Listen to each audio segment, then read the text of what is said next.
FIFA বিশ্বকাপের দামামা বেজে গেছে চারিদিকে। ফুটবল প্রেমীদের হৃদস্পন্দন যেন একটু একটু করে বেড়েই চলছে। আর মাত্র কয়েকটি দিনের অপেক্ষা, তারপরই পথ ধরবে the greatest show on the earth খ্যাত ফুটবল বিশ্বকাপের 23তম আসরে।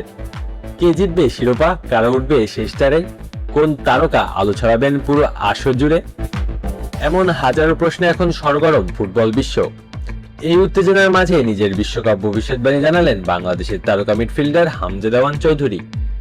বাংলাদেশের জার্সিতে ইতিমধ্যেই কোটি ভক্তের হৃদয় জয় করা এই ফুটবলার মনে করেন এবারের বিশ্বকাপের সেমিফাইনালে জায়গা করে নিতে পারে ব্রাজিল, ফ্রান্স, ইংল্যান্ড এবং স্পেন। প্রথম শুনলে হয়তো মনে হতে পারে এটি একটি আবেগী তালিকা, কিন্তু একটু গভীরে গেলে বোঝা যায় হামজার এই পছন্দের পেছনে রয়েছে যথেষ্ট যুক্তি।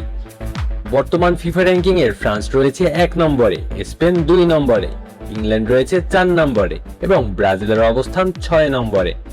অর্থাৎ হামজার বেছে নেওয়া 4 দলই বিশ্বের সেরা 6 দলের ভেতরে অবস্থান করছে। কাগজে কলমে শক্তি, সাম্প্রতিক পারফরমেন্স এবং স্কোয়াডের মান সবকিছুই যেন তার ভবিষ্যৎবাণীর পক্ষেই কথা বলছে। ফ্রান্সকে নিয়ে আলাদা করে বলতেই হয়, গত 3 বিশ্বকাপের মধ্যে 2 বার ফাইনাল খেলেছে তারা।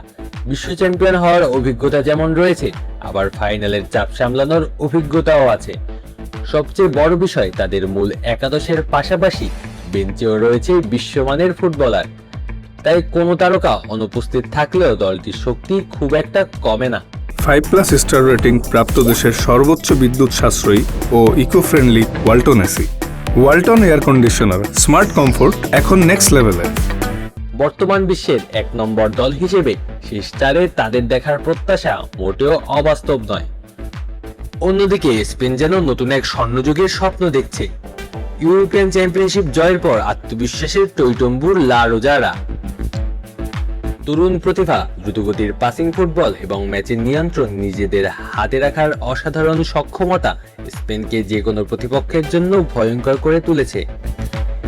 ফিফা র্যাঙ্কিং এর 2 নম্বর দলটিকে তাই অনেক বিশ্লেষকই সম্ভাব্য শিরোপা প্রত্যাশীদের তালিকায় রেখেছেন।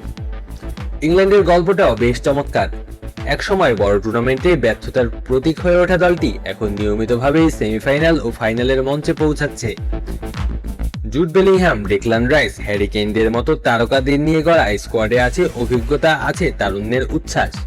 আর ব্রাজিল, বিশ্বকাপের আলোচনায় ব্রাজিলের নাম না থাকলে যেন গল্পটাই অসম্পূর্ণ থেকে যায়। 5 বারের বিশ্ব চ্যাম্পিয়নদের ইতিহাস, ঐতিহ্য আর ফুটবল সংস্কৃতি তাদের সবসময় আলাদা মর্যাদা দেয়। ভিনিসিয়াস জুনিয়র, রাফিনিয়া, এনরিকদের মতো তারকাদের পাশাপাশি অভিজ্ঞ নেইমারও আছেন আলোচনায়। তার উপর কার্লো আনচেলত্তির মতো ক্লাব ফুটবলের সফল কোচের অধীনে দলটি আরো গোছানো ও পরিণত হয়ে উঠতেছে। বিশ্বকাপের নকআউট পর্বে ব্রাজিলের অভিজ্ঞতা যে কোনো সময় ম্যাচের ভাগ্য বদলে দিতে পারে। সব মিলিয়ে হামজা দেওয়ান চৌধুরীর বেছে নেওয়া 4 দল শুধু জনপ্রিয়তার কারণে নয়, বরং বর্তমান র্যাঙ্কিং, সাম্প্রতিক পারফরমেন্স, স্কোয়াডের গভীরতা এবং বড় টুর্নামেন্টের অভিজ্ঞতার কারণেই সেমিফাইনালের জোরালো দাবিদার। এখন অপেক্ষা কেবল মাঠের লড়াইয়ের। শেষ পর্যন্ত হামজার ভবিষ্যৎবাণী কতটা সত্যি হয় সেটাই এখন দেখার বিষয়। আলু আসি তালুকদার, অন ফিরে।